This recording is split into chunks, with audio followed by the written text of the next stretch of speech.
최근에 이제 노도강 분위기가 살아나고 금광구 분위기가 살아나는 이야기가 계속해서 들려온다라는 거는 분명히 지금 서울의 분위기는 괜찮다.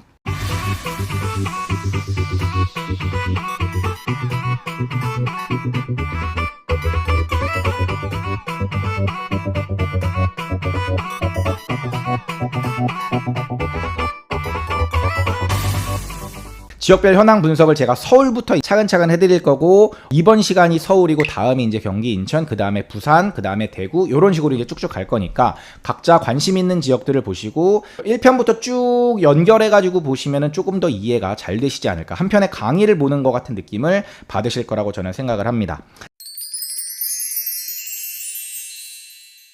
자, 서울 먼저 보겠습니다. 서울은 아까 말씀드렸던 것처럼 전세가의 움직임이 심상치가 않습니다. 매물이 계속해서 감소하고 있거든요. 그러면서 전세 가격은 계속 올라가고 있죠.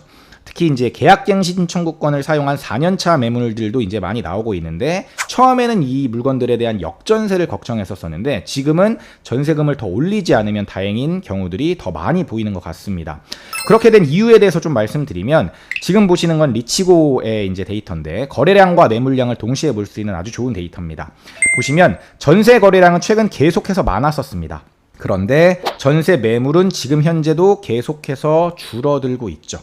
요것들을 보시면 전세 매물이 계속해서 줄어들고 있구나. 그런데 전세 거래량도 예전만큼 이렇게 폭발적으로 많진 않은 걸로 봐서 전세가 막 전세난이라고 할 정도의 굉장히 심각한 수준인가 라는 거에는 저도 물음표를 가지고 있긴 하지만, 어쨌든 전세 매물이 계속해서 줄어들고 있기 때문에, 향후에 누적 공급 물량이 계속해서 줄어들고 있기 때문에 서울의 전세가는 앞으로 계속해서 올라갈 수 있지 않을까라고 조심스럽게 이제 예상을 하고 있습니다.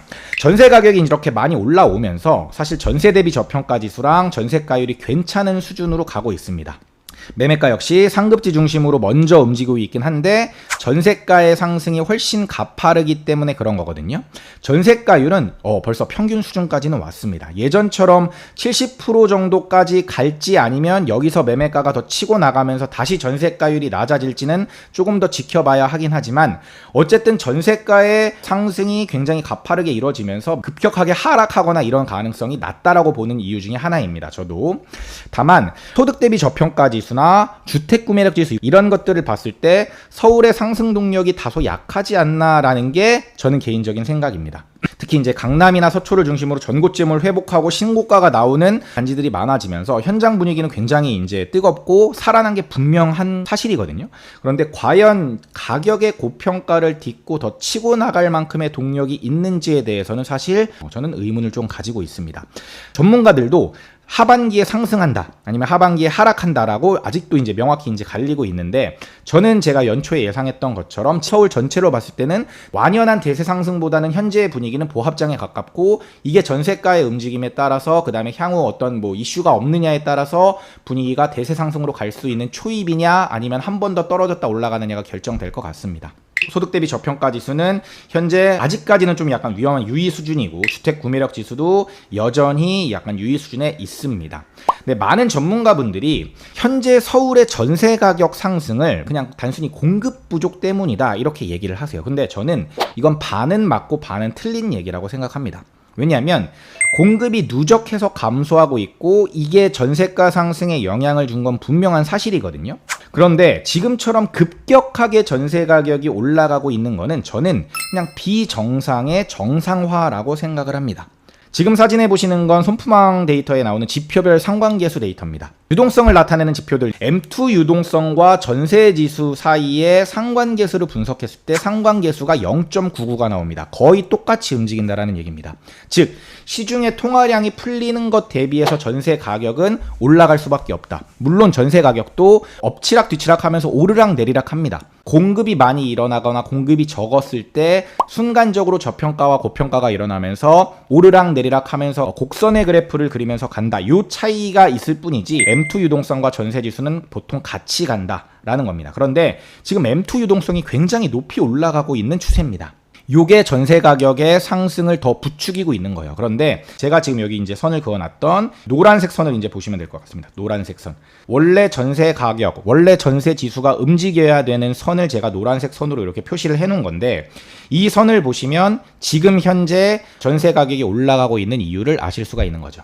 이 시점에서 전세 가격이 급격하게 튄 게 사실은 비정상이었다라는 겁니다. 왜? 임대차 3법이 있었기 때문에. 계약갱신 청구권이 이때 발생했기 때문에 더 오르지 않아도 될 전세 가격이 수요는 많아지고 공급은 줄어들면서 급격하게 올랐습니다.